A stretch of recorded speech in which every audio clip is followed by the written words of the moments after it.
Salam alaikum la famille, salam alaikum les amis, bonjour à tous les supporters du football africain et de l'équipe nationale d'Algérie. Les amis, le tirage au sort des éliminatoires de la Coupe du Monde 2026 Zone Afrique a eu lieu à Abidjan lors de la 45e Assemblée Générale de la CAF. On a réparti 6 équipes dans 9 groupes différents, groupe A, groupe B, groupe C, groupe D, groupe E, groupe F, groupe G, groupe H et groupe I. Seuls les premiers de chaque groupe iront directement en Coupe du Monde.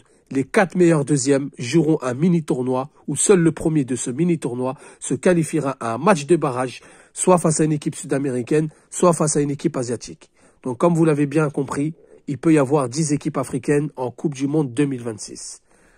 Donc les amis, ce qu'on va faire, on va étudier groupe par groupe, mais on ne pourra pas tout faire en une seule vidéo. Donc aujourd'hui, on va se pencher sur le groupe A. Le groupe A où il y a l'Égypte, le Burkina Faso, la Guinée-Bissau, la Sierra Leone, l'Éthiopie et Djibouti. Donc, je vous ai énuméré les pays par chapeau, par hiérarchie. Donc, l'Égypte en tête de série, Burkina Faso, gros outsider, Guinée-Bissau qui peut jouer les troubles faites, Sierra Leone, Éthiopie qui peuvent vous créer pas mal de problèmes, Djibouti à écarter. Donc, Djibouti, pour moi, on va partir vers le bas pour remonter vers le haut. Pour moi, Djibouti, il n'y a rien à espérer. C'est une petite équipe, c'est une petite nation de football. Je sais même pas si c'est une nation de football. Elle est toujours là pour être là. Pour moi, il n'y a rien à craindre de cette équipe. Elle peut, au pire des cas, accrocher une équipe pour prendre 1 point ou 2 maximum. Et encore, sans manquer de respect à l'Éthiopie, pour moi, il n'y a rien à espérer. C'est à écarter tout de suite. Ensuite, on a l'Éthiopie. L'Éthiopie, bizarrement, elle est derrière la Sierra Leone dans le chapeau. Mais je l'aurais placée devant. Suite au dernier résultat de l'Éthiopie, ok. Mais l'Éthiopie, de manière générale, c'est une équipe qui va vite vers l'avant. C'est une équipe qui peut battre n'importe qui sur un match. J'ai bien dit sur un match. Elle peut battre le Nigeria, elle peut battre l'Algérie, elle peut battre le Maroc, elle peut battre l'Égypte, elle peut battre le Cameroun, elle peut battre la Côte d'Ivoire. Sur un match, elle est capable de tout. Mais par contre, c'est une équipe qui n'a pas de régularité. C'est-à-dire que sur l'ensemble des éliminatoires, je sais pas s'ils auront les ressources et s'ils auront le mental d'aller jusqu'au bout. Mais par contre, ils peuvent créer une surprise sur un match, sur une journée, voire 2 journées. Donc l'Éthiopie, pour moi, qui n'a pas trop sa chance pour se qualifier ou même finir deuxième. Mais attention quand même, une équipe qui peut vous faire perdre 2 points si vous perdez de la concentration. Ensuite, les amis, nous avons la Sierra Leone. Et pour rappel, l'Éthiopie qui avait fini barragiste pour la Coupe du Monde 2014. Donc, c'est pour ça que cette équipe est capable de tout. Ensuite, nous avons la Sierra Leone. La Sierra Leone, qui est capable du pire comme du meilleur. On se rappelle qu'elle a frôlé, elle a failli éliminer la Côte d'Ivoire à la CAN 2019, aux éliminatoires de la CAN 2019. Elle a failli éliminer la Côte d'Ivoire sur le fil. Ils ont raté des occasions dans les derniers instants du match. Ils gagnaient, ils se qualifiaient. Ils avaient fait 1 but partout en Côte d'Ivoire.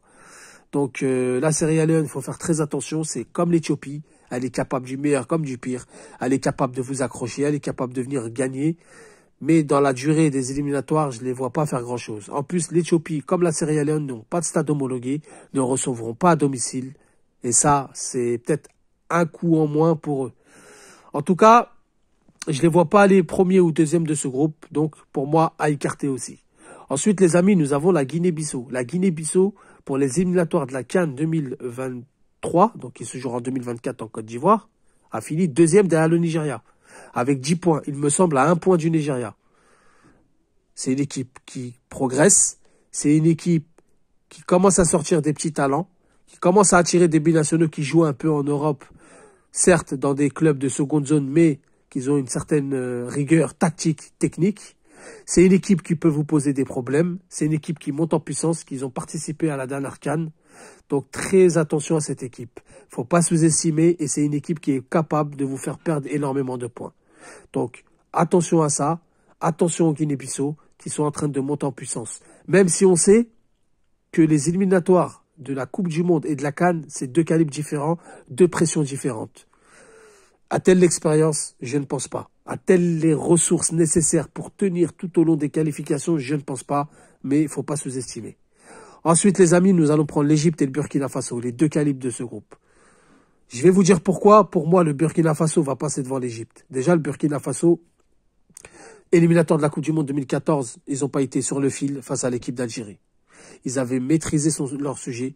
Ils avaient bien tenu leur sujet. Et ça avait été un match très très chaud, même à Blida au match retour.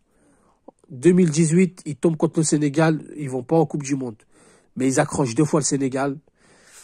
Ils perdent des points un petit peu bêtement, on va dire, manque d'expérience, renouvellement d'effectifs, etc. Mais c'était pas passé loin. On se rappelle de ce fameux match rejoué par le Sénégal. Donc attention au Burkina Faso. Coupe du Monde 2022, ils tombent sur l'Algérie. Ils accrochent 2 fois l'Algérie, la meilleure équipe d'Afrique à ce moment-là. Au Maroc, à Marrakech, 1 but partout. Et à Blida, 2 buts partout. Et ils ont failli éliminer l'Algérie du groupe et ils ont failli aller au barrage. Et peut-être qu'en allant au barrage, ils seraient qualifiés pour la Coupe du Monde. Donc le Burkina Faso a une carte à jouer. Pour moi, ils ont le mental, ils ont assez d'expérience. Le Burkina Faso, c'est peut-être la bonne pour eux. Je pense qu'ils vont finir devant l'Égypte. Pourquoi ils vont finir devant l'Égypte? Parce que l'Égypte, ils sont en déclin, ne produit plus un excellent jeu. L'Égypte est très prévisible. Ils ont une bonne défense, ils ont un bon milieu de terrain. Mais de plus en plus, on arrive à percer cette équipe. De plus en plus, on arrive à mettre des buts à cette équipe. Il fut une époque où l'Égypte, c'était costaud dans tous les compartiments.